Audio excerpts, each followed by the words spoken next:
E anos depois, tudo caiu por terra. E às vezes eu falo, nossa, mas tipo, pega leve, não vai dar certo. Isso aí a longo prazo não vai dar certo. A estrutura de imersão não deve ser uma rotina pra ninguém. Tava me sentindo super bem, zero. O cardio tava bom. Tava ótimo. A perna que parou. Se me dessem uma muleta, sei lá, na minha cabeça eu ia com a muleta. Sendo sincera, não dá pra você levar o trabalho a full, ter muito tempo com seus filhos e treinar pro Ironman bem treinado. Não dá.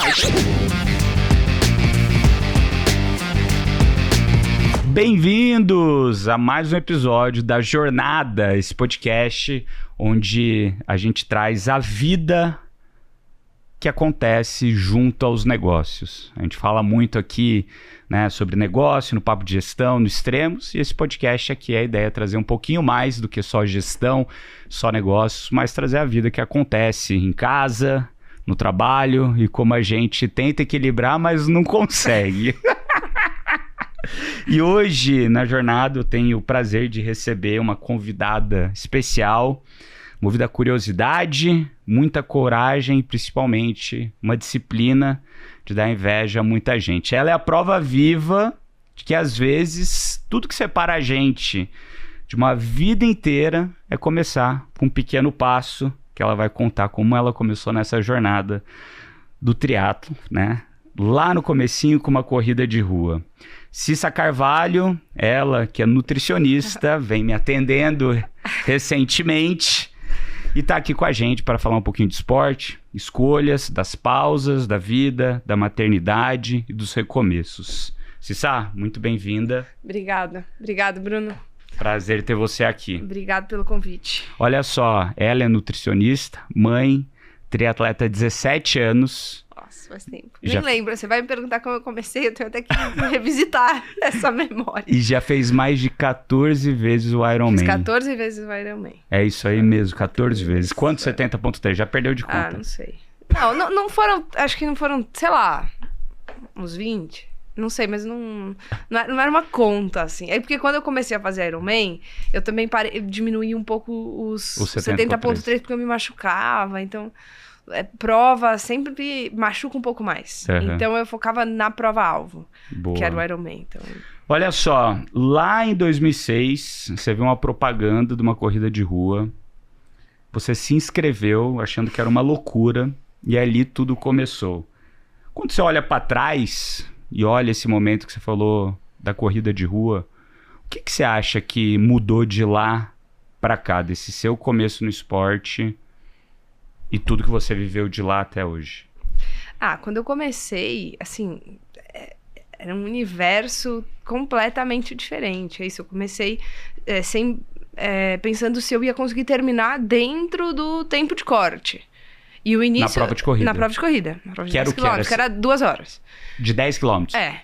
E aí, não é que eu corri, nossa, foi incrível, eu ganhei. Não, nada disso. Eu corri normal ali, em algum momento... Você tinha que idade? Em 2016 eu tinha... 2006. 2006 eu tinha... Nessa prova eu tinha 15 para 16. Foi a primeira vez que você fez esporte ou você já fazia esporte quando você era mais nova? Eu gostava de esporte coletivo, então na escola eu jogava tudo. Eu tava na escola, né? Uhum. Nessa época. E eu jogava tudo. Eu jogava handball, jogava futebol. Então eu gostava de competir. E principalmente coletivo. Uhum. Porque dessa idade, o que eu ia competir individualmente? Eu não era um destaque. Eu era mais um destaque porque eu gostava do que porque era um talento. Então não tinha nenhum talento assim. E a corrida, eu fiz um tempo ok. Em algum momento eu falei, nossa, já foram 8 quilômetros e eu ainda não andei, então vou andar. Tô correndo há 50 minutos, meu Deus, preciso andar. Algo assim, fiz, sei lá, 1h10, 1h12. Depois fiquei dolorido uma semana por causa da prova de 10 quilômetros. Eu fazia alguma atividade, nada estruturado, mas eu fazia. E aí fui pegando gosto, e não é que eu fui correndo muito bem, era um talento, não era talento nenhum na corrida. Quando eu fui fazer o triatlo, é que eu comecei a me destacar um pouco mais. De 2006 até a sua primeira prova de triatlo foi quanto tempo? Eu fiz a minha primeira corrida em 2006 e a minha primeira prova de triatlo em 2009. Então foram 3 anos. Você estava ali com foram 2 anos e meio, 19. mais ou menos. E o que te cativou? Foi a curiosidade? Foi o quero sentir de novo essa dor? Porque o que você falou, a priori você não foi nenhum destaque. Não, nenhum. Mas eu gostei. Puxa, que negócio legal. Acho que tem aquela sensação, né? Endorfina e tal. Quero fazer de novo. Aí comecei a me inscrever para essas provas de corrida. Assim, cegas, né? Tinha não sei se você lembra, mas tinha uma revistinha. Aquelas revistinhas da Corpore. Que tinha as datas, calendário. Prova de corrida tem aos montes. Aí eu comecei a me inscrever. Tipo, prova de 10, prova de 5. E comecei a ver se eu arrumava alguma assessoria. E eu comecei a fazer uma assessoria. Isso era daqui de São Paulo já? Sim, sim. Só que eu tava na escola. Perfeito.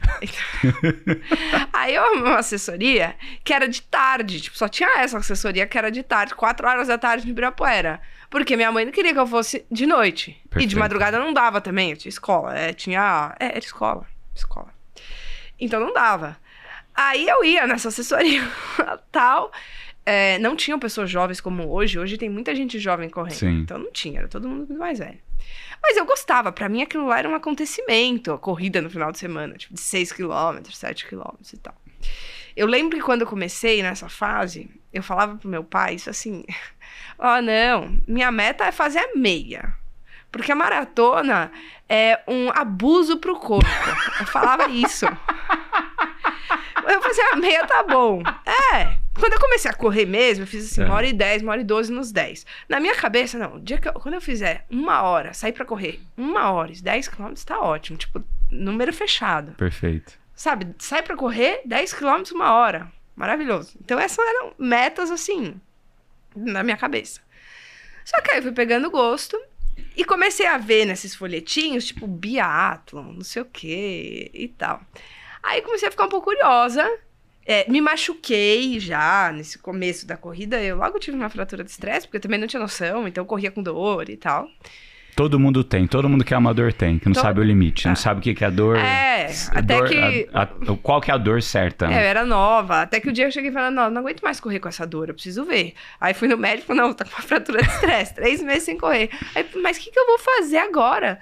3 meses sem correr. Aí fui nadar, no clube, né? Comecei a nadar lá, péssima, assim, eu mal conseguia fazer uma chegada sem parar pra respirar. E vi esse biatlon, puxa, 500 metros com 3 de corrida, tranquilo. Corro, né? Imagina, eu corro 10 km. E 3 km eu vou... eram 500 metros, 500 metros eu tenho que conseguir nadar. Aí fiz um biatlon, lembro que eu levei meu pai. E nessa época não tinha treinador de triatlon, biatlon. Era assim, nadava no clube e a minha assessoria lá, grandona de corrida, que nem sabia do biatlon que ia fazer. Adorei, fui a penúltima nesse biatlon, mas adorei. Então aquela rotina de comer macarrão um dia antes, tal, pra nadar 500 metros e correr 3 km.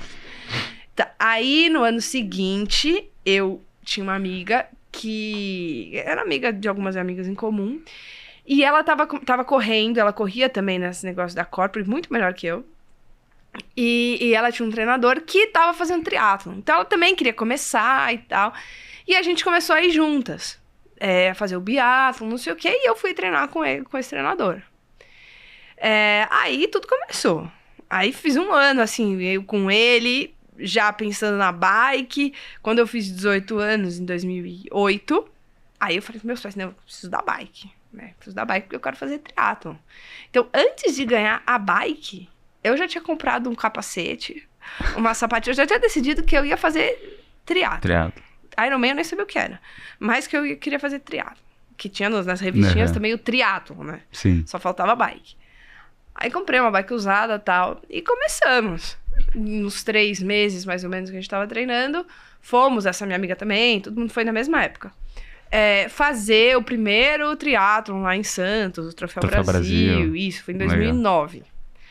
Aí foi pegando gosto também, não fui um baita destaque, mas no passar dos treinos eu fui me destacando no pedal, porque eu me dava bem, comecei a me destacar, e também eu gostava do negócio, então como eu gostava, eu era disciplinada. Perfeito. Queria treinar mais, e aí o negócio foi escalando. Eu lembro os primeiros treinos, a gente pedalando, e meu treinador falava assim, não, venham preparadas, porque esse final de semana a gente vai ser mais longo, tipo 30 quilômetros de bike. Bastante, pô. 30 pra quem saiu do nada, né? Tragam comida. Eu lembro. Ele falava, na primeira prova, ele falou, tenta manter 27, 28 de velocidade, né? Se na Portuários for 33 e tal, não tem problema, é normal. Porque por causa do vento, é a favor, pode deixar. Imagina isso. Sendo que uns anos depois eu tava, não pode baixar de 40. E como é que foi essa paixão pela longa distância? Foi indo desse jeito, vai aqui, foi, continua. Eu fui me destacando na distância, também na longa distância eu fui me destacando mais. Então eu comecei a ter bons resultados, eu comecei a evoluir nas provas mais curtas, mas não era assim, não era a pessoa mais rápida e tal. Só que a longa distância exige muito mais treino e tem a parte mental. Então, a parte mental eu acho que eu comecei a evoluir bastante com os treinos.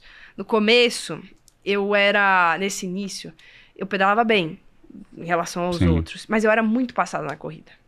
E isso era, sabe, dolorido. Porque eu ia lá, pedalava bem, passava na corrida. Passava na corrida. E acho que eu fui criando uma mentalidade que eu fui evoluindo bastante. Quando eu fui fazer as minhas primeiras provas mais longas, eu já estava mais preparada psicologicamente. Meu primeiro 70.3, que foi assim um acontecimento pra mim. Acho que eu tava mais nervosa do que no meu primeiro Ironman. Que foi quando? Em 2010. Final de 2010. Então foi 4 anos depois que você começou a correr. Mas triatlon mesmo eu tava treinando há quase 2 anos. Mas era com bastante frequência. Então assim, muito menos do que se treina hoje. Já tava com 20 anos. Muito menos do que se treina hoje, porque hoje acho que se treina absurdamente mais. Mas era disciplinado. Os volumes eram menores. Aí nessa prova, claro que eu queria me classificar para o Mundial, toda aquela história, né? Porque você é nova, então é mais fácil e tudo mais. Só que a melhor coisa que aconteceu nessa prova foi eu não me classificar para o Mundial. Eu fiz uma prova boa, mas eu, mais uma vez, pedalei super bem, mas eu fui passada na corrida. E fiquei em terceiro. Só que aquilo foi bom, porque... Ficou bem, pô, terceiro na minha categoria. Primeira prova. Mas fiz uma corrida um pouco aquém e fui passada. Por uma das meninas. A outra, eu olhava assim, nossa, ela é muito boa, porque ela ia pra Kona, não sei o que, ela já tinha, ela não queria a vaga, não sei o que, eu falava, nossa, tá. Aí, eu fiquei chateada depois, putz, né, passado, queria tanto ir, era em Clearwater o Mundial. Era 2 meses depois do Mundial. Queria tanto. Mas eu acho que foi muito bom pra mim, porque senão eu ia ficar mal acostumada. E aí, falei, não, ano que vem eu vou treinar muito, eu vou treinar o dobro, eu vou fazer. Aconteceu até que essa menina, que depois ficou amiga, tá? Que me passou, ela pegou a vaga, mas ela não conseguiu o visto. Putz. E ela não foi. Putz. E aí, 2 meses depois, que era mais ou menos quando era a prova, a gente foi fazer outro 70 pontos, não era 70.3 no long distance, em Pirassununga, né? E ela fez. Eu falei, não, agora eu preciso ganhar. E ganhou. Aí eu ganhei. Aí depois dessa prova, eu acho que eu ganhei quase todos os 70.3 que eu fiz.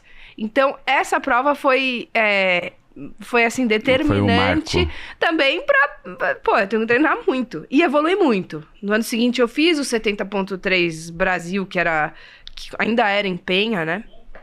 Fiz, acho que 2 anos em Penha. Primeiro e segundo. Depois saiu de lá.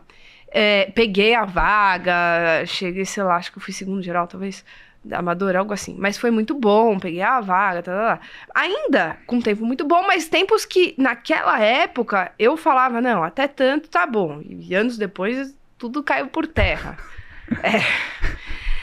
Aí peguei a vaga pra ir pro Mundial em Las Vegas, 2012, e... Aí eu tinha combinado com o meu treinador que então eu podia fazer o Ironman full em 2012. Fiz o 70.3 em 2010 o primeiro, fiz um segundo em Pirassununga. Aí depois em 2011 fiz o 70.3 novamente, Penha, que eu peguei a vaga. Fiz Miami também, o 70.3 também ganhei. E aí em 2012 era o ano de fazer o Ironman. E ir pra Las Vegas, no Mundial e tal. Aí quando eu fui pro Ironman, aí eu já fui Assim, eu tinha feito 6 Ironmeios, já tava fazendo bem, já tava em outro nível. E fiz Você uma lembra prova... do tempo, mais ou menos, que Sim. você fazia na época? Sim. Antes desse Ironman? No 70.3. Meu primeiro 70.3 eu fiz, se eu não me engano, 5:17, algo assim, o 5:20, algo assim. Na época era muito bom. Na época era muito bom pra mulher. Ainda é bom hoje bom. Pra quem tá começando. Mas eu lembro que eu corri, tipo, pra 2h06, algo assim. Então você foi muito bem na bike. Sim, eu pedalei pra 2h36. E assim, pô, era muito nova, tava fazendo aquilo há muito pouco tempo. Sim. Não tinha esse negócio de bike, de tal, não tinha roda, não tinha nada. Então foi muito bom mesmo. E daí depois, antes de ir pro Iron ali? Aí eu cheguei, esses outros 70.3, aí eu já fiz sub-5, um pouquinho abaixo de 5, algo assim, eu não me lembro exatamente o tempo, mas foi abaixo de 5. E como... Acho que 4,50. E antes da gente falar do seu primeiro Ironman, como a nutrição entrou na tua vida? Porque você começou no esporte com 16, 17 anos... E ali, como você se colocou de cabeça para fazer o triatlon, você já estava com 18 para 19, que é uma idade que você termina a escola e vai para a faculdade. Sim. Como que a nutrição entrou na tua vida? Porque aí eu não fui fazer nutrição. Aí eu fui fazer arquitetura. Eu queria fazer design, aí meus pais, não, arquitetura é melhor fazer arquitetura do que fazer design. Mas teus pais são arquitetos não, ou nada a ver? Mas é aquela teoria de que é melhor fazer... Arquitetura é um curso mais completo do que design. Aí eu fui fazer arquitetura, fiz 1 ano de arquitetura no Mackenzie, só que eu queria fazer design.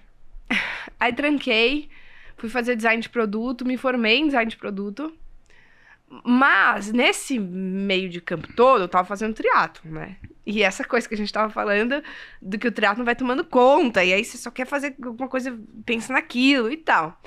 Aí eu queria fazer alguma coisa relacionada ao esporte. Então eu queria fazer design, só que eu queria fazer design focado no esporte.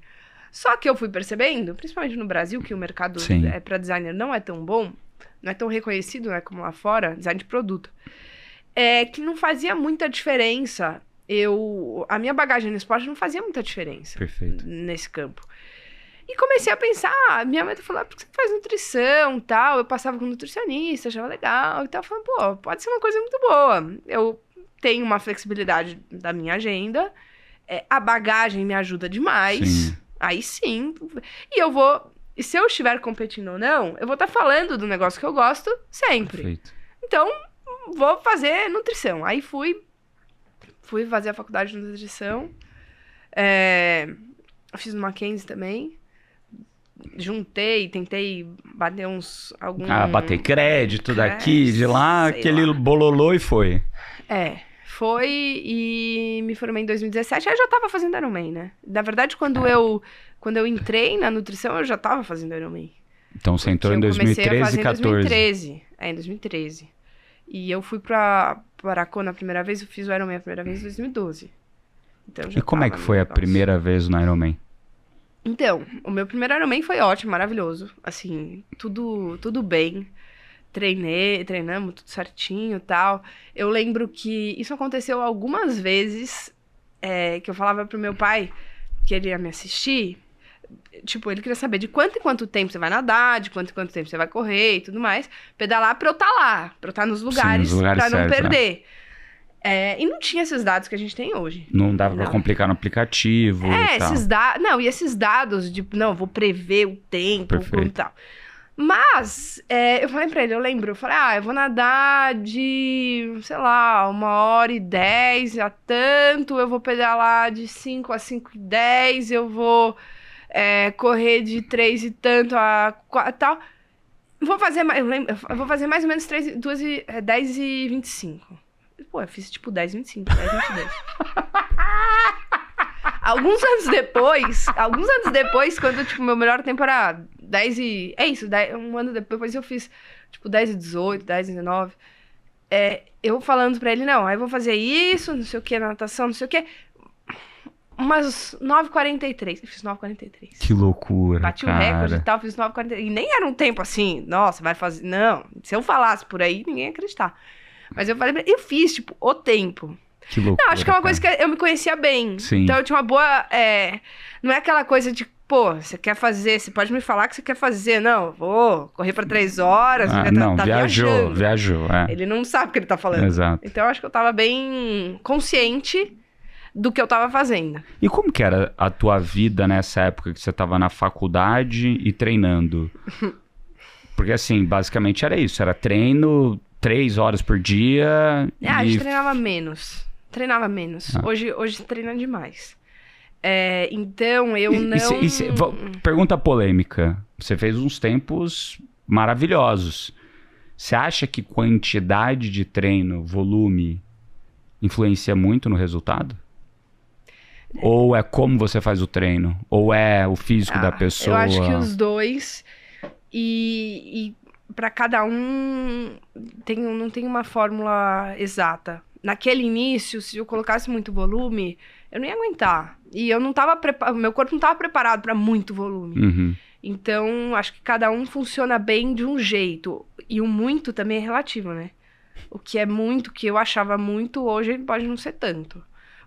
Volumes absurdos para o amador, eu acho ruim.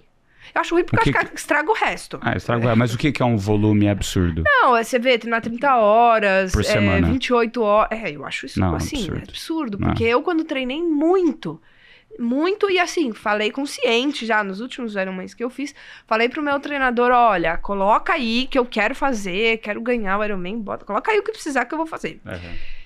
Eu treinava algumas semanas, eu cheguei a treinar, sei lá, 26, 25, 26, e era muito.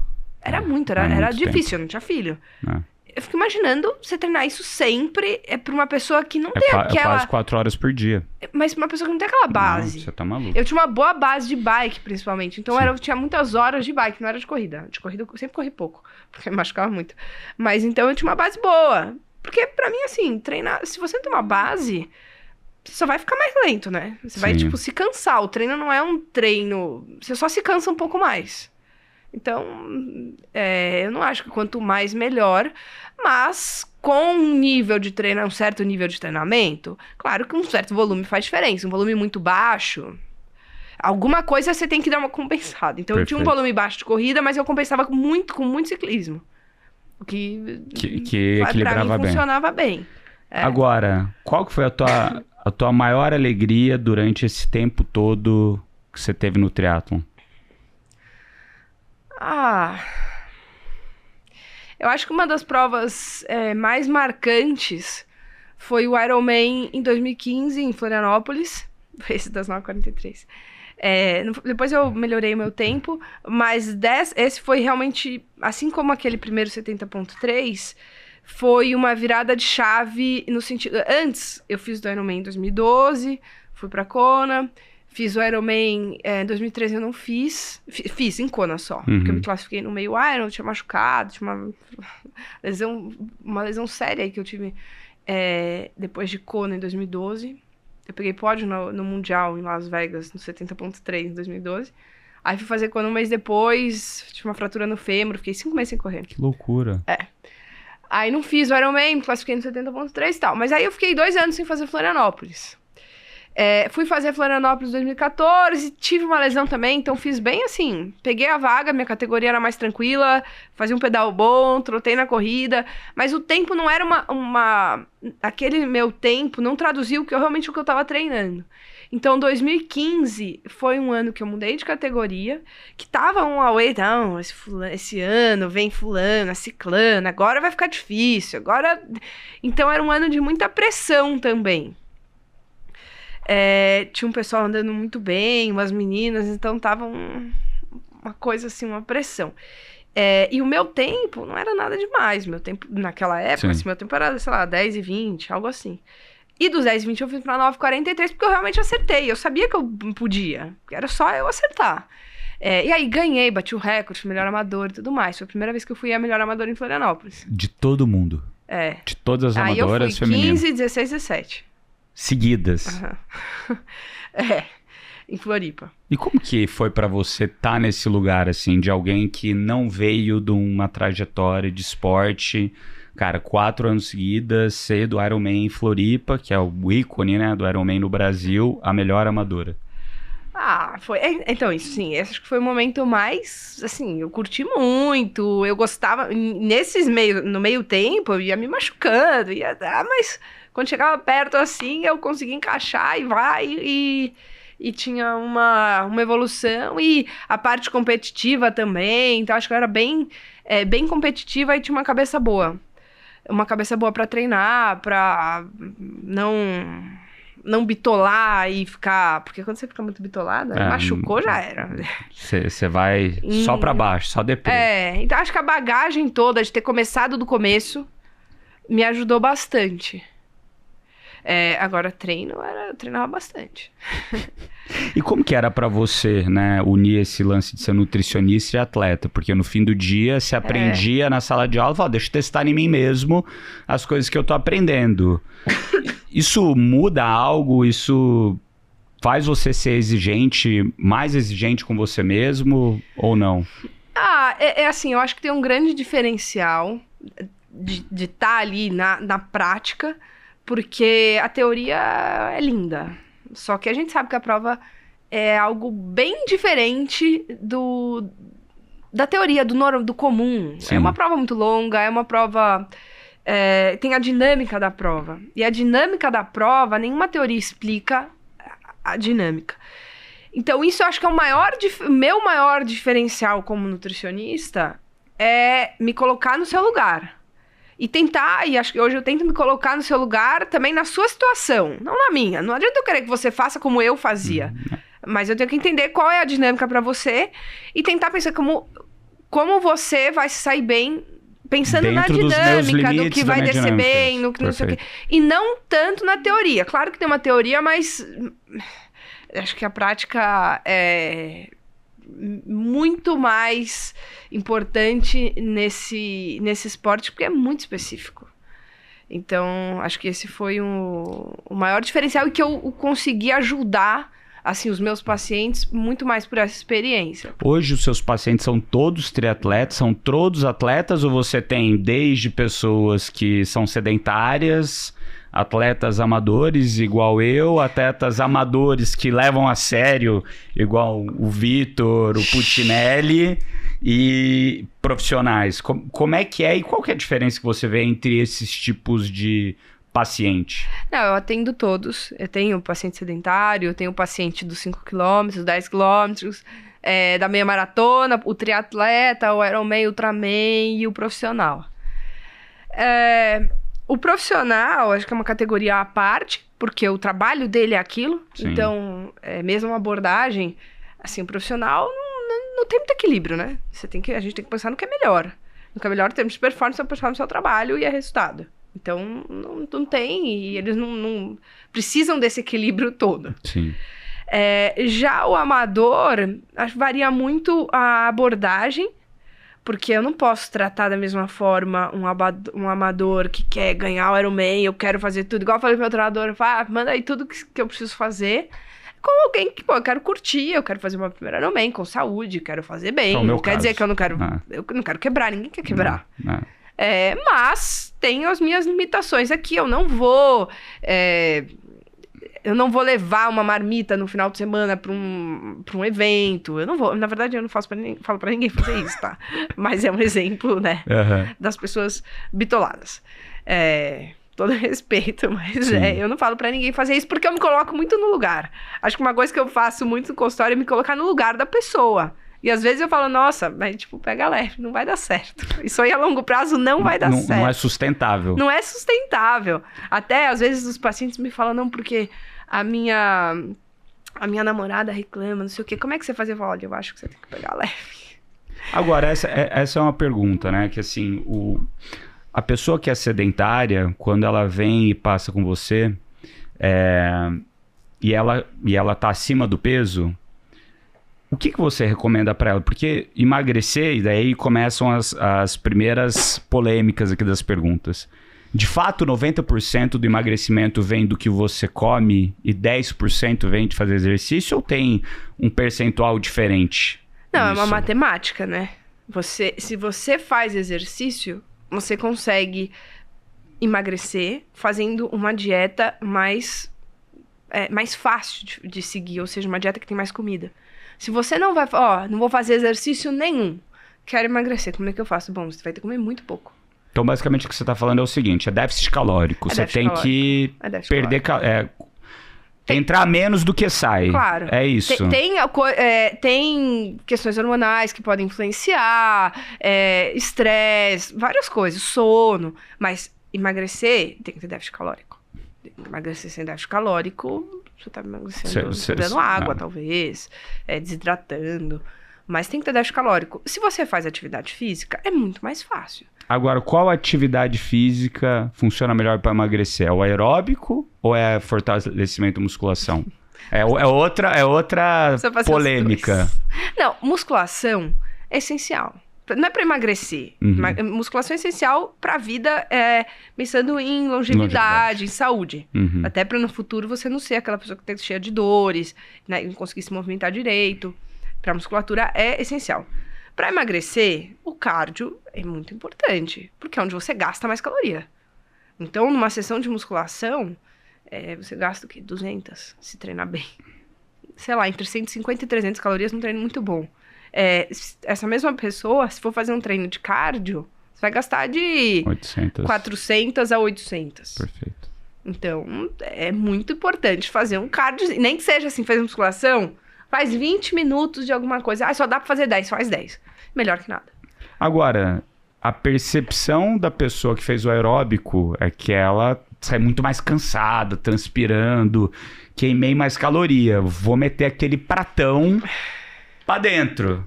E aquele pratão pra dentro tem muita caloria e impacta no déficit. Quais as maiores dificuldades que você encontra entre os seus pacientes ou na média dos pacientes que você estudou? Ou que você conversa com outras nutricionistas, que você vê, cara, qual que é a maior dificuldade que as pessoas têm de emagrecer? Então, nem sempre o treinar muito é o que vai fazer você emagrecer mais. Porque o treinar muito aumenta muito a fome. Então, você tem um aumento mais considerável de fome, você passa a tarde com fome, não precisa comer alguma coisa. E tem o merecimento também. A sensação eu fiz hoje, nossa, eu corri 20 km hoje cedo, hoje eu posso. Olha como eu tô cansado, trabalhei, hoje eu posso. Então eu vou me dar esse presente, luxo, esse luxo. Só que o dia que você gasta, você se dá um luxo. Aí, poxa, acaba com todo o nosso déficit, porque o déficit é uma média. Então treinar demais nem sempre é o que faz emagrecer mais. Você vê pessoas treinando pro Ironman que não conseguem emagrecer assim. Cara, teve um cara lá no 70.3 de Brasília, que eu vou te falar, ele chegou junto comigo, então parabéns pra ele, não que eu seja muito bom, que eu não sou muito bom, estou, né, evoluindo no esporte depois de muito tempo parado, mas eu vou te falar que ele devia estar com uns 110 quilos, 120 quilos. Imagina o que é carregar 120 Você tá maluco? Pra fazer uma prova. Então. Assim, eu tenho uns amigos meus que fizeram já também, que eles tinham esses 120, 130 quilos, só que daí eles foram pra 75 e tal. Perderam. Isso daí é doping natural, ó. Não vale, hein? Tanto de peso que estava acostumado a carregar sim. E agora vai para 75 quilos, é metade do peso. Mas assim, eu vejo, né? E eu aprendi muito durante esses últimos 2 anos, de fato, focando, fazendo do esporte uma prioridade, mas principalmente aprendi muito sobre alimentação. Que, de fato, você tem alguns alimentos que eles têm tanta caloria que ele é pequeno, daí você come, por exemplo, sei lá, um M&M's, um doce, tem muita caloria ali. Esse é o e você pode estragar o teu dia inteiro por causa disso. Porque você vai lá, você tá fazendo regradinho, daí você vai lá comer um doce que tem 500 calorias. Eram as 500 calorias que você tinha de déficit que você perdeu comendo, sei lá, 3 brigadeiros. Sim. Cara, e é tão fácil você cair na perdição dos 3 brigadeiros que eu comecei a ficar meio chato com isso, que eu pegava e lia todo o rótulo. Quantos daqui tem? 300. Eu comecei a ficar bom nos chutes, né? Principalmente, tenho 3 filhos, então um monte de festinha de criança. Daí você tá lá na festinha de criança, deu isso daqui é 300, essa tortinha de limão é 250, 400. Se eu comer 3 vai dar 1.200, eu não perdi isso no treino hoje, esquece. Não vou comer. Então eu até comentei com você que eu tirei da minha vida doce. Desde fevereiro eu não como mais doce. E você tinha até passado pra eu comer como que chama o negócio lá do café da manhã? Pasta de amendoim? Pasta de amendoim, que eu falei pra você, tira esse negócio da minha vida.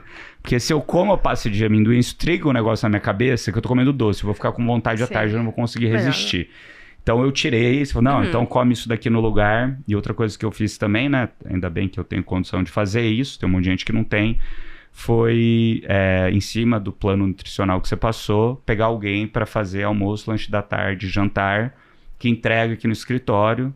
Daí tem o time aqui, a secretária que recebe, esquenta, me entrega na minha mesa, tudo no horário certo. Então tirei toda a fricção que me atrapalhava de me alimentar. Porque o almoço, se eu vou no restaurante, até consigo me alimentar certo.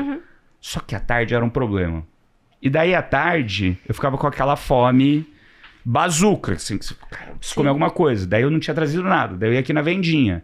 Esquece. Por mais que tenham coisas boas, que a gente tirou a maioria dos doces, você vai comer merda. Então eu tirei toda a fricção, e desde que eu tirei toda a fricção, tenho sido orgulho aí da minha nutricionista. Toda vez que eu vou lá, tá melhor. Agora, quais são as outras armadilhas que normalmente a turma que vai, seus pacientes vão lá, caem no dia a dia? Como eles evitam isso? Então, o maior problema geralmente é o lanche da tarde. Esse é o maior problema. O lanche da tarde é o maior problema da maioria das pessoas. Porque se você não se organizar, você falou, tinha uma fome absurda à tarde. Se você não se organizar é trazer o seu lanche, programar o seu lanche, já saber o que você vai fazer, tudo que te oferecerem, a chance de você cair é enorme. Porque você tá com fome. Então, assim, passar à vontade, você vai ter que passar um pouco, porque não tem milagre, né? Eu não vou passar nenhuma vontade. Então, talvez se o seu paladar for, assim, diferenciado. Mas passar à vontade, você vai. Mas passar à vontade com fome é muito mais difícil. É duro. Sim. Então, ninguém precisa passar à vontade com fome. Se você fez um lanche, o seu lanche, que é um bom lanche, acabou de comer, e aí vão te oferecer um brigadeiro, você fala, não quero brigadeiro. Pronto, não precisa. Você é uma gula. Aí você sabe escolher, falar, eu não quero. Você está morrendo de fome. Aí é claro que você vai cair. É claro não, mas a chance de você cair... muito mais. E se você não cair, você vai ficar assim, mas não, brigadeiro, não posso. Sabe? Então você fica que nem com no aquela McDonald's e comer salada. Vamos lá, você vai no McDonald's pra comer uma baita do hambúrguer. Exatamente, não vai lá. Não vai lá. Nem passa na frente. Sim, e aí, o erro da tarde, muitas vezes também influencia no erro no jantar. Porque se você não comer nada de lanche à tarde, puxa, passei, comi um brigadeiro. Um brigadeiro também não nutre ninguém, tem caloria, mas o que vai acontecer de noite? Cheguei em casa, cansado, tal, aí a minha mulher fala, vou pedir uma pizza. Você vai querer pedir o quê? Você vai querer comer uma marmita congelada? Não. Você tá morrendo de fome. Sim. É a hora que você relaxou, porque o trabalho foi puxado, tal, não para, reunião, café pra dar uma enganada. Perfeito. E à noite vai pedir comida. E quando você pede comida, esquece. Aquela refeição que você pede vale para lanche da tarde, almoço e tudo mais. O problema é gordura. Então são refeições muito mais gordurosas, né? Muito mais calóricas. É isso que você falou, um negocinho tem a caloria da sua marmita inteira. Galera, vou dar um recado aqui para vocês. Além de vocês seguirem o podcast, seguirem lá o G4 Podcasts, o que eu aprendi que se eu pudesse voltar no tempo eu teria feito diferente? A mesma coisa que eu faço hoje. Eu ganhei muito peso durante a época da Canu e durante a época da RAP, exatamente por isso. Por não resistir a essas tentações do dia a dia. Às vezes a gente tá ali trabalhando, tá na intensidade, tá com uma pressão gigante e a gente vai descontar na comida. Mas se você não tá com fome, você não desconta na comida errada. E isso, galera, muda a sua vida. Você tá no peso ideal, muda a sua vida, a sua qualidade de sono, a sua disposição, a sua cognição, você trabalha melhor. Então, procurem boas nutricionistas e tirem a fricção da sua vida para você se alimentar direito. Você não precisa nem fazer tanto esporte. Não. Mas se você se alimentar direito, você já andou 90% do caminho. E isso vai mudar todo o resto, porque você vai dormir melhor, você vai ficar menos estressado. Se você tá alimentado, você não fica nervoso à toa. Sim, tudo melhora quando você tá bem alimentado. Então, procurem bons nutricionistas como a Cissa, por exemplo. Façam um plano e tirem a fricção da vida de vocês. Agora, eu fui lá, falei pra você, né? Você falou, você dá nessa fugidinha no fim de semana, como é que é? Eu falei, olha, tem um negócio que eu gosto, que é parmegiana. Eu adoro a parmegiana lá do Bar do Alemão. Nossa, amo. Desde que eu vim para São Paulo, todo fim de semana tem. E daí você falou, não come mais coisas que são imersas em fritura. E desde que você me falou aquilo, eu que sou muito pragmático, parei. Até esse fim de semana a gente pediu, todo mundo comeu e eu comi outra coisa. E meu filho mais velho falou, papai, você não vai mais comer parmegiana? Eu gostava de você quando você comia parmegiana. Daí eu falei, você não gosta mais de mim agora que eu parei de comer parmegiana? Não, papai, é que era a sua comida preferida, papai. Eu falei, pois é, filho. Fiquei sabendo que não faz tão bem, então eu parei dele. Então eu também vou parar, papai. Eu falei, acho que seria bom se você parasse também. Mas se você quiser continuar, né? De vez em quando, tudo dominguinho bem. Ali, a cada 15 dias, tudo bem. Agora, o que é pior? Fruta ou doce? Calma, que vem outras perguntas. É óbvio, essa é óbvia. Doce. Doce ou milanesa? A milanesa. Muito pior. Milanesa é pior. Claro, depende do doce, mas a milanesa é muito difícil um doce ser pior.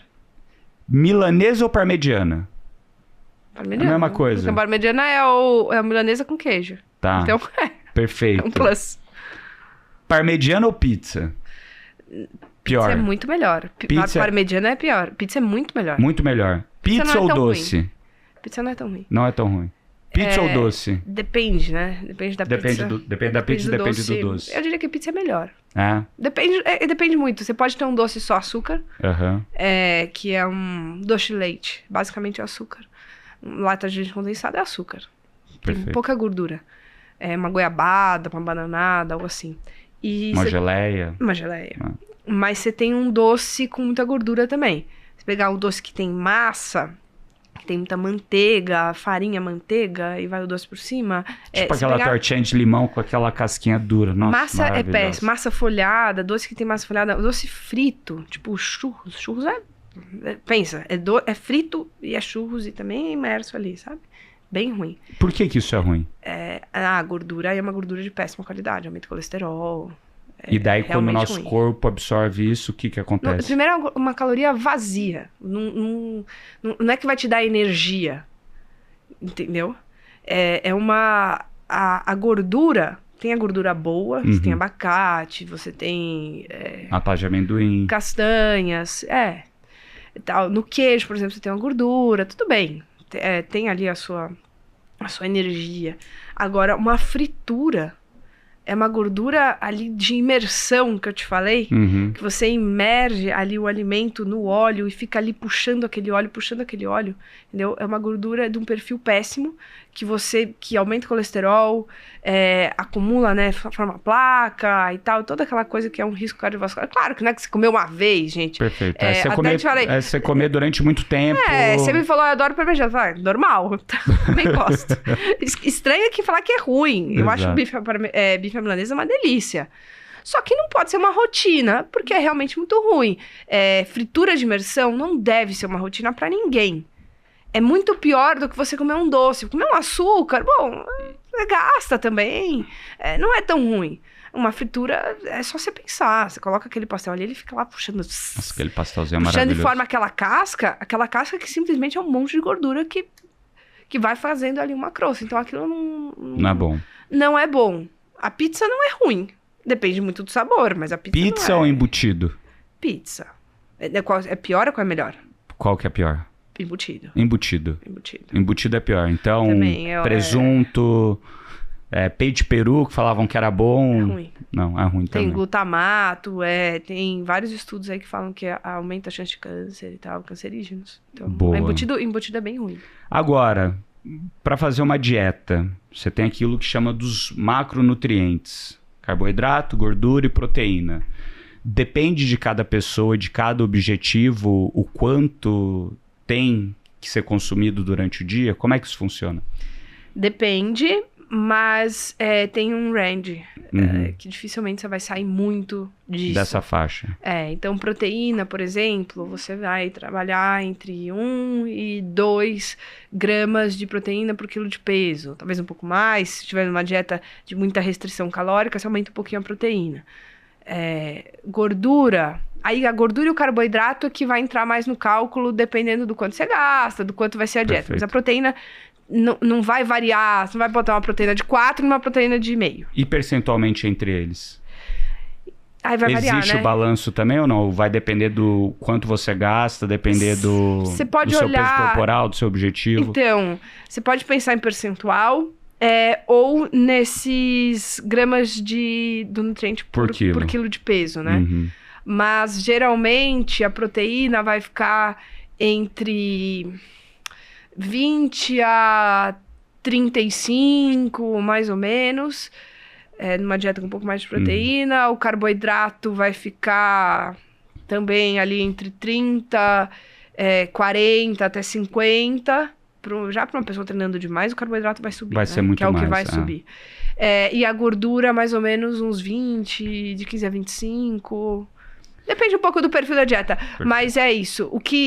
Para emagrecer, não sei o quê, vamos cortar. Geralmente, o corte maior vai ser em carboidrato. E não é não comer, mas vai ser em porque é o percentual maior, sim, né? Vai ser em carboidrato e gordura. Não é não comer, mas vai ser aí. Não e aquelas dietas que a galera só come carne? O que você acha disso? Eu sou contra. Acho... É cetogênica que chama? Não, a cetogênica é a base de gordura. A base de gordura. Tá. A dieta cetogênica não tem tanta proteína. Uhum. Você vai ter, tipo, sei lá, uns 15, 20% de proteína e muita gordura. Então, a base de abacate, a dieta cetogênica real, que é a base de abacate, castanhas, azeite. Aí vão entrar algumas frutas muito baixas em carboidrato, legumes e tudo mais, e não tanta proteína. É uma dieta que, na minha opinião, muito difícil de se fazer na prática, porque sem ir pra coisas ruins. Entendi. Tem gente que, vou fazer dieta cetogênica, vou comer bacon, vou comer... Aí você baixa o nível da dieta. Vou comer um monte de queijo gordo, não sei o quê. Então não é como, vou comer bifes enormes, aí você está aumentando a proteína. Essa não é a dieta cetogênica. Tem uma linha de dieta carnívora, que eu não entendo, não sou contra, não recomendo, que é uma dieta que condena o consumo de cereais, como aveia, grãos, frutas. Então, assim, pra mim não consigo compreender como uma dieta dessa pode fazer bem pra alguém. Mas tem pessoas aí que fazem e falam muito desse tipo de dieta, aí eu sou contra. Perfeito. Agora, uma outra polêmica que toda hora se discute nos grupos dos amadores de triatlo, amador, tá? Não é no amador profissional, que é a turma que você se encaixa. Existe um percentual de gordura ideal no corpo? Por exemplo, assim, a gente foi lá a última vez, eu tava com 11,3, né? 9 é melhor, é pior, 7 é melhor, é pior, 14 é melhor ou pior.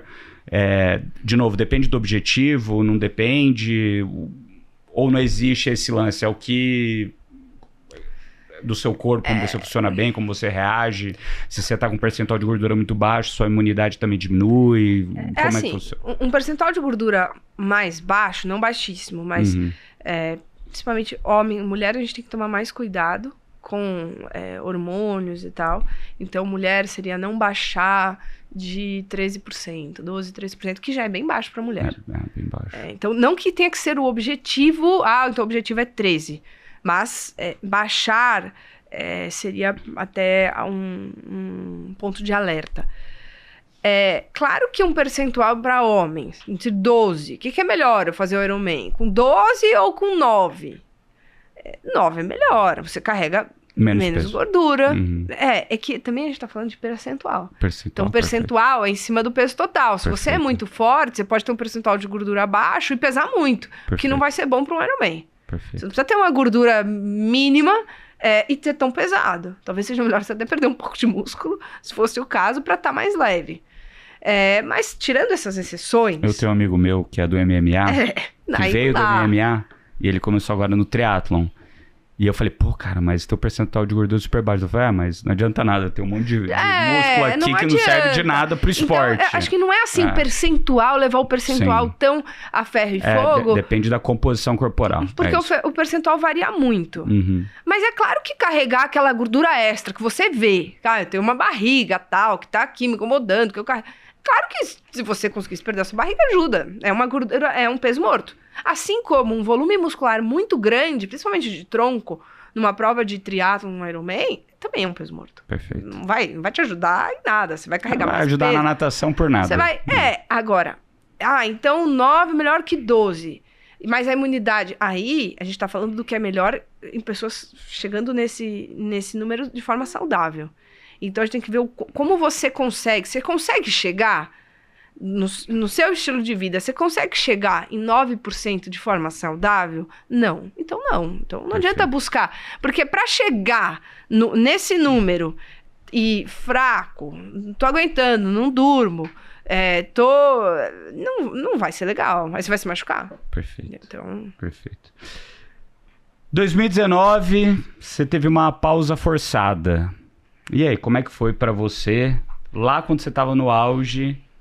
parar? O que aconteceu e o que se passou na tua cabeça? Puxa, foi... nesse ano aí, quando você foi forçada a parar? Foi muito frustrante, assim, eu já me machuquei várias vezes, mas eu nunca tinha me machucado, assim, a ponto de me atrapalhar na prova ali... Na hora. Na hora. Eu me machucava e podia atrapalhar um pouquinho o ciclo, mas eu conseguia recuperar, treinar e fazer a prova bem. Algo assim. Ali, em 2019, foi o meu último Ironman em Kona, em outubro de 2019, depois veio a pandemia. Eu tava muito bem, treinando, assim, tinha feito um super Ironman na África em 2019 mesmo. Peguei a vaga e tal, meu plano era fazer Kona, depois eu queria mesmo tentar engravidar, ser mãe, tinha esse plano. Então, foi a minha 7ª vez no Havaí, né, em 2019. Que legal. E eu tive bons resultados em Kona, mas nenhum no mesmo nível das provas classificatórias que eu fazia. Perfeito. Então eu fazia provas classificatórias, não em tempo, mas em resultados. Sim. Eu fazia provas classificatórias muito boas, e em Kona, médio, sabe? Eu cheguei próximo do pódio, mas nenhuma delas eu consegui realmente entregar, assim, fiz uma prova muito boa, independente do resultado. Que você saiu feliz no final, falei, dei tudo que eu tinha que dar e encaixou. Não encaixava. Não encaixava 100%, principalmente o ciclismo, que era o meu melhor, que não encaixava. Encaixei a corrida, encaixei tal, mas o ciclismo eu não conseguia encaixar, o vento lá também, tinha medo, cada ano era uma coisa. E aí, em 2018, final de 2018, eu troquei de treinadora. Em 2019 eu treinei muito, evoluí ainda mais, o meu ciclismo estava pedalando muito bem. E na prova em Kona, um mês antes mais ou menos, eu comecei a sentir uma dorzinha. Assim...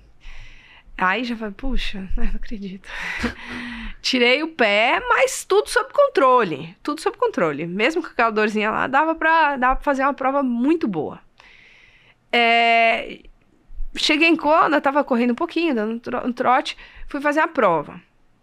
Fiz uma ótima natação, como programado, né? Natação como programado. Fiz o pedal como programado, não muito melhor, mas programado. Então saiu um pedal bom, não foi um ano fácil. E aí eu consegui descer da bike em primeiro na minha categoria. Isso no Ironman nunca tinha acontecido em Kona, porque eu nunca tinha encaixado. Então eu fazia pedais sensacionais nas classificatórias, mas lá eu não conseguia. E dessa vez eu encaixei um bom pedal.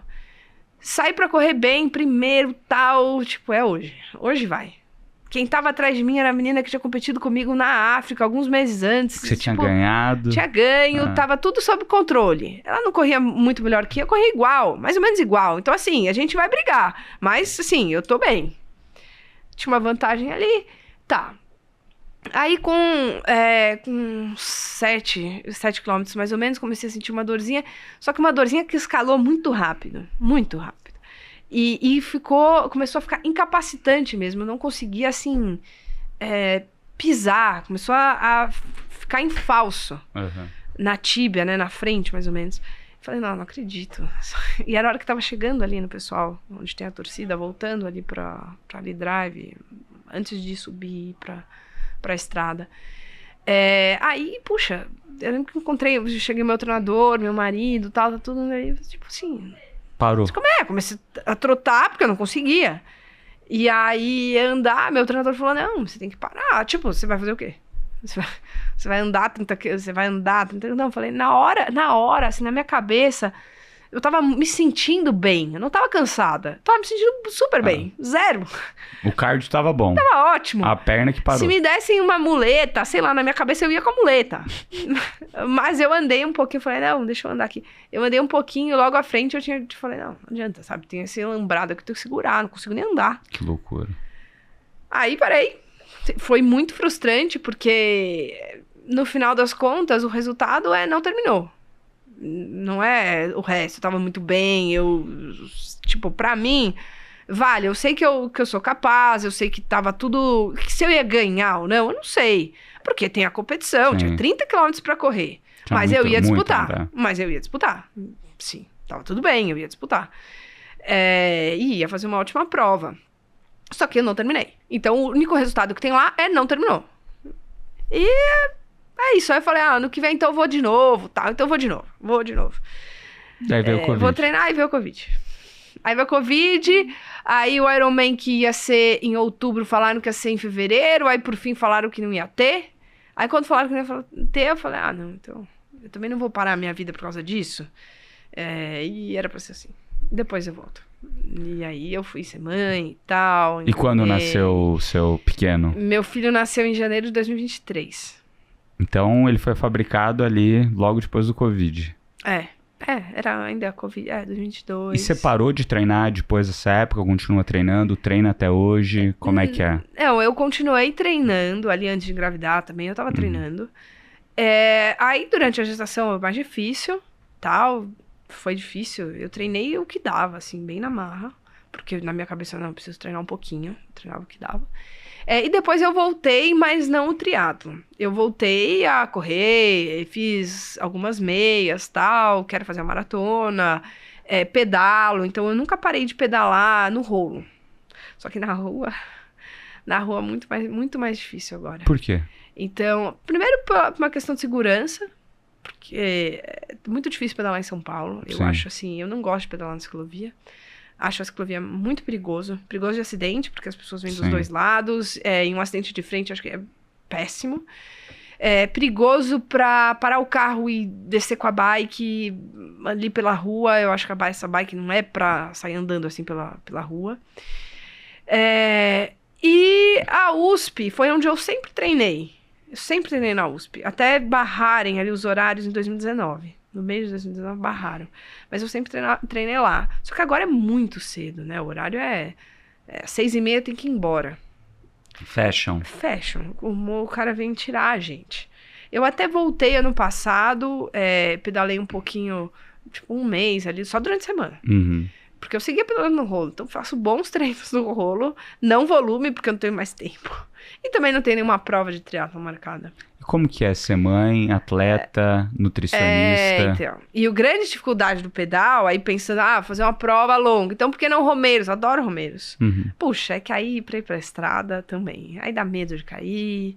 É a função do horário, porque... E 1 hora pra ir, 1 hora pra voltar. Pra fazer um treino de 3 horas. 3 horas, não é 5. Eu vou perder 5. Sim. Que quase 1 hora pra ir, 1 hora pra voltar. Se for um pneu, aí já puxa, aí eu vou chegar em casa, meu filho já acordou, brincou, comeu, já tá dormindo de novo, eu cansada. Aí eu sempre, prefiro fazer uma coisa mais rápida, correr, alguma coisa que não tem risco. É bem difícil. Eu quero voltar, eu quero fazer o Ironman de novo, mas com certeza vai ser uma dinâmica diferente. Porque daquele jeito, não consigo mais. A minha vida mudou completamente, né? Filho, acho que muda a vida completamente. Pra melhor. Mas treinar daquele jeito não dá. Então, vou ter que dar um jeito de treinar diferente.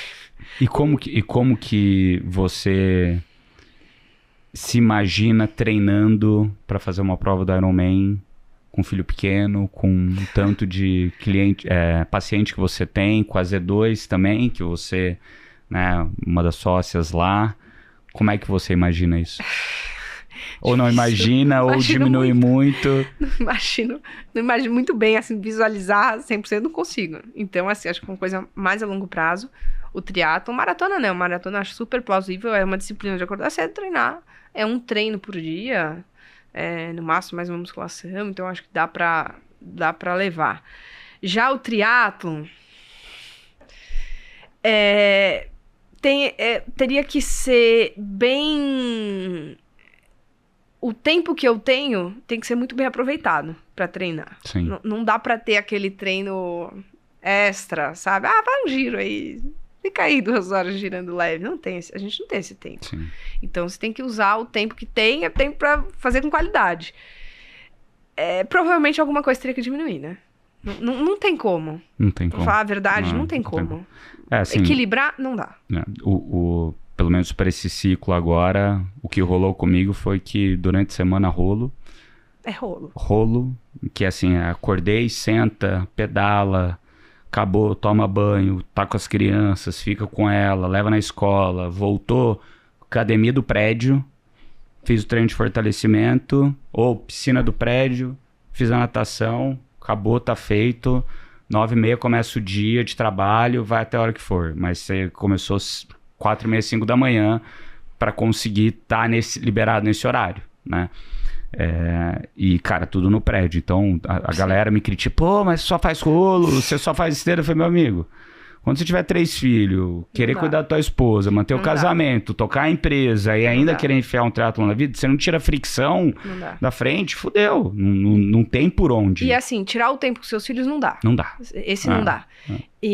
Porque senão você não vai fazer nada bem. Exatamente. Então não dá pra tirar o tempo com seus filhos. O trabalho, bom, você também tem que ver a fase. Eu acho que a fase de fazer o Ironman, tem que ver uma fase que você consiga levar de um jeito um pouco mais tranquilo. Eu nunca conseguiria ter feito na Canoe, na Dafit ou na RAP. Exatamente. E por isso que não o fiz. Hoje, com uma empresa estruturada, com CEO, com um time tocando, e eu tendo pautas e comitês que eu participo, claros, que me dão um pouquinho mais de flexibilidade, dá. Ainda assim, combinado com o sócio, combinado com o time, que sabe, esses dias aqui não vou estar. Então, fechamento de mês, que a gente tem um ritual de sempre estar aqui, esse eu não vou estar, porque eu vou estar em Floripa.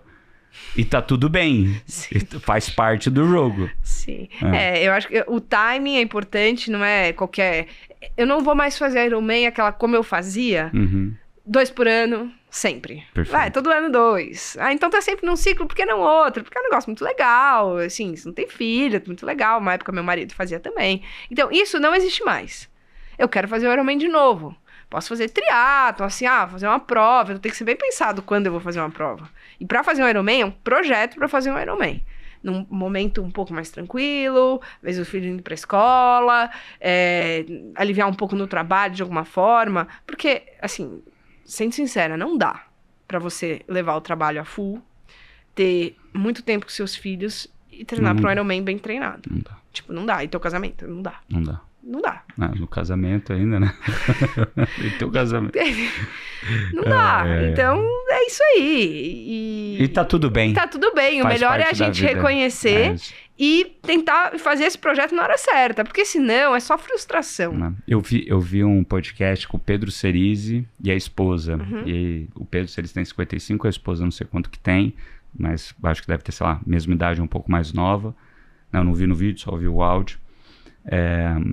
E eles fazem hoje, depois que os filhos são mais velhos, né? Outra dinâmica de vida. Talvez, né? Quem sabe depois que os filhos tiverem 12, 13 anos, que até eles vão fazer contigo. Eu quero fazer um Ironman logo assim, logo, não é ano que vem. Sim. Mas logo. Não daqui 10 anos. Perfeito. Vamos ver se vai ser possível. Eu quero fazer. Mas é um projeto, um Ironman. Aquela vida que eu tinha, não tenho mais. Não tem mais. Vamos lá. Isso ou aquilo? Voltar ao Havaí como atleta ou assistir da plateia com seu filho no colo?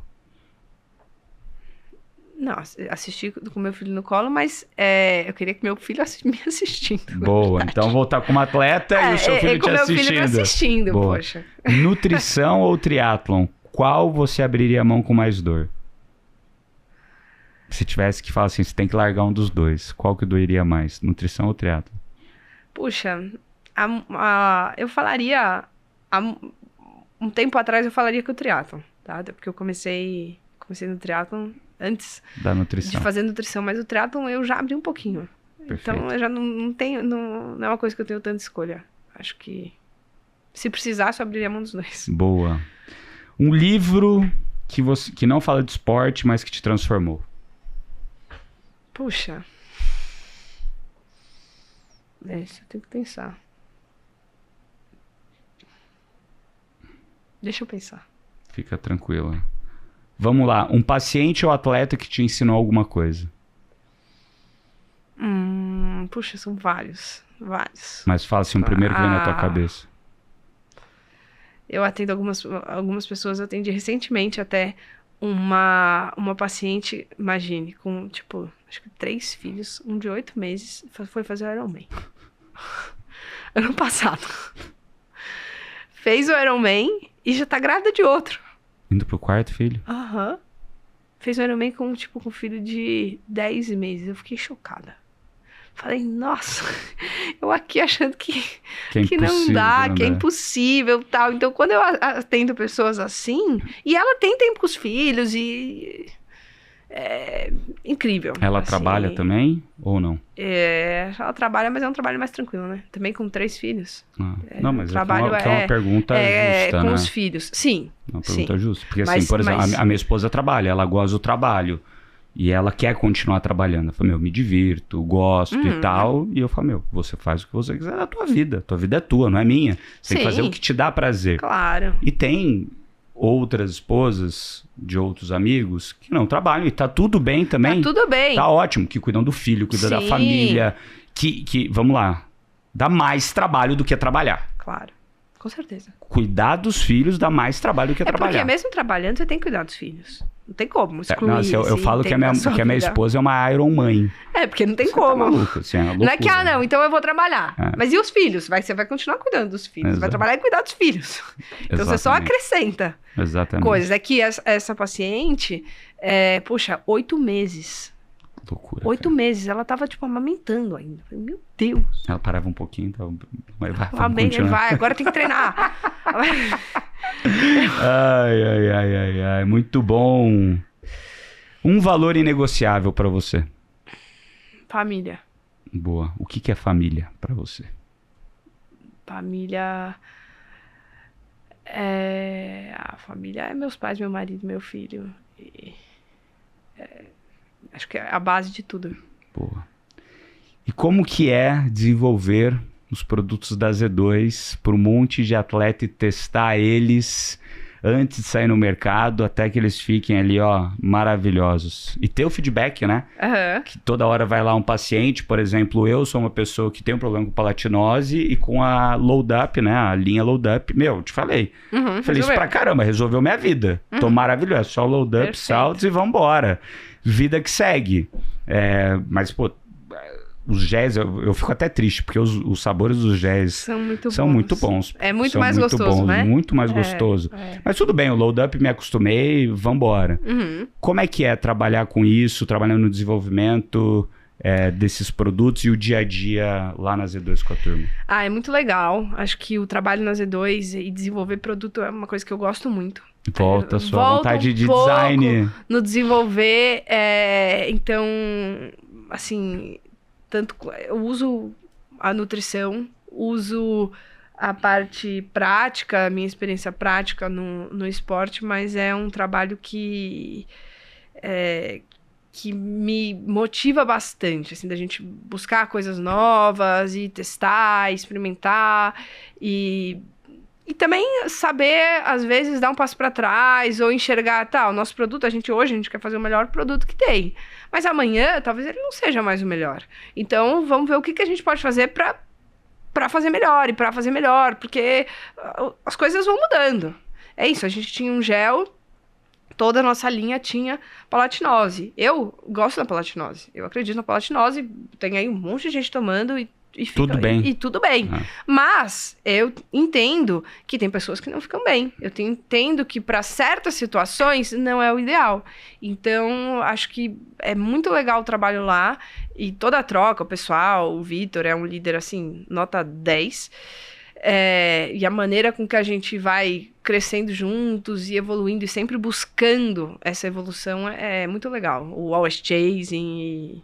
Gosto muito de trabalhar na C2. Parabéns pelo trabalho, parabéns pela vida pregressa de atleta, pela vida futura, que vai ter muito esporte pela frente. Obrigada.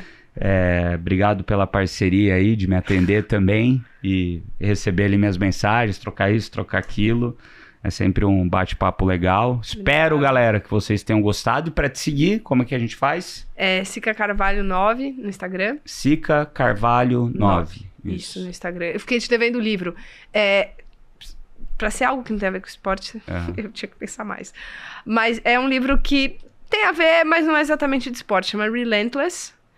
From Good to Great to Unstoppable. Legal. Muito legal. Muito legal. Relentless. Boa, vou pegar esse livro para ler. Galera, muito obrigado. Mais um episódio aqui da jornada nessa primeira temporada, que a gente tá falando sobre o Ironman, que vai acontecer agora dia 1º de junho. Esse episódio vai ao ar na quinta-feira. A gente tá gravando aqui segunda e eu ainda não estou ansioso. Não deu tempo. Que de hoje até o Ironman eu tenho 1 milhão de coisas para fazer aqui ainda na empresa. Sorte a minha. Que todo mundo que não tem isso já tá ali na ansiedade maluca. Obrigada, Bruno. Boa prova para você. Vou estar torcendo. Valeu, galera. Um abraço. Até mais. Tchau, tchau.